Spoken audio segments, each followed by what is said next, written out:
What were your impressions of today?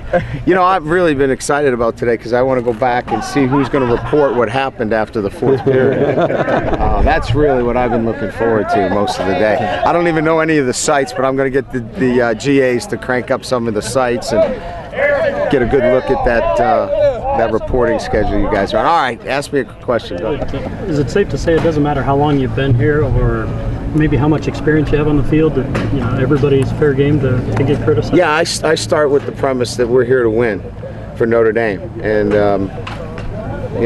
coaches aren't here, but, everybody's responsible. The coaches that were here last year are no longer here, and the players who were here, they didn't do such a good job last year either. So everybody's starting with the same premise. You're here to win, and I expect you to be ready to practice and be locked in for Notre Dame every single time you come out here. And that message needs to be reinforced sometimes, and today was a good day to reinforce it. Did Father Jenkins give the same message as you did? I think he used much better language than I did. Much more eloquent. Coach, you've talked about the offensive line competition. How comfortable would you be rotating all those guys during the game? I'm like you guys. I don't want guys running in and out of the huddle every down. But we know we've got some key players and guys that can come in and fill in if need be. You want to maintain as much continuity as possible. And look, when you change personnel, the defense can change personnel. I like to go. So it's not like you're going to see guys running in and off the field like a Pop Warner game.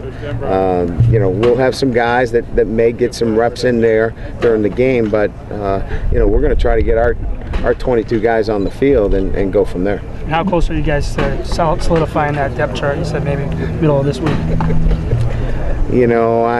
I think there's some guys that we already know, but there's a couple of areas that guys still have a chance to win before the Purdue football game. Brian, that you spent today working on 2-minute type things. Yeah. Is this you beginning to transition from camp mode into season mode? Working on opponents and game stuff? No, I think everything that I have is stuff